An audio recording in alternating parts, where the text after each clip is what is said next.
여러분 안녕하십니까? 미디어 공감 좋은 TV 최인봉입니다. 최근에요, 사건, 사고 소식을 접하다 보면 이런 단어들을 사용하는 경우들이 있습니다.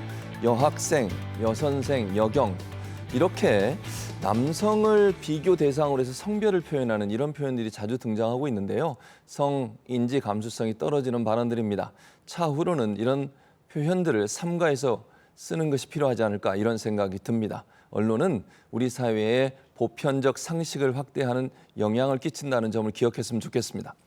미디어 공감 좋은 TV 첫 번째 순서는 차 기자의 미디어 체크인데 오늘도 차윤경 기자 함께하도록 하겠습니다. 차 기자님, 우리가 살펴볼 이슈들 키워드부터 설명해 주시죠. 네, 미디어 체크 첫 번째 키워드는 시민단체 비판하는 의혹 보도입니다. 지난달 감사원에서 보도자료를 내고 국고 보조금 횡령 혐의로 비영리 민간단체들을 수사 의뢰했다고 밝혔는데요. 언론들이 사실 확인 없이 보도자료를 그대로 받아 쓰고 또 시민단체로 일반화해서 비판하고 있다는 지적이 나오고 있습니다. 민주언론시민연합의 언론 모니터 보고서 같이 보시겠습니다. 비영리 민간단체는 비영리 목적 민간단체를 총칭하는 용어로 각종 법령에 의해 설립된 단체부터 기업협회, 비영리 연구소, 비영리 시민단체, 사회적 기업 등까지 포함합니다. 시민단체는 한 갈래일 뿐 비영리 민간단체가 곧 시민단체를 뜻하진 않는 건데요. 그런데도 많은 언론이 감사원 보도자료에 비영리 민간단체를 시민단체로 바꿔서 보도했습니다. 그중 횡령액이 가장 큰 사례로 적시된 곳의 경우 국방부 보조사업에 참여한 것으로 나오고요. 또 다른 단체의 경우 전현직 정치인과 관료가 대거 포함돼 있는 것으로 나타나 횡령 사례가 모두 시민단체에서 벌어진 일이라고 보기 어려운 정황인데요.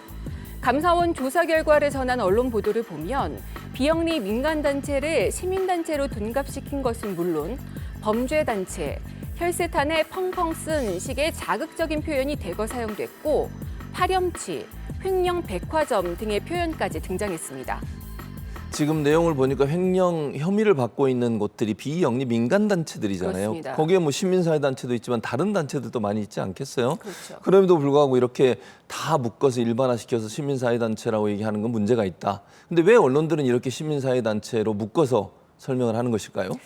크게 두 가지 가능성이 있다고 보여집니다. 그러니까 첫 번째는 앞서 말씀드린 대로 그러니까 취재가 제대로 되지 않고 보도자료를 그대로 받아 썼을 가능성이에요. 네. 그러니까 비영리 민간단체의 경우에는 뭐 자영업자 단체, 소상공인 단체, 아동복지 단체까지 굉장히 여러 분야에 걸쳐서 있죠.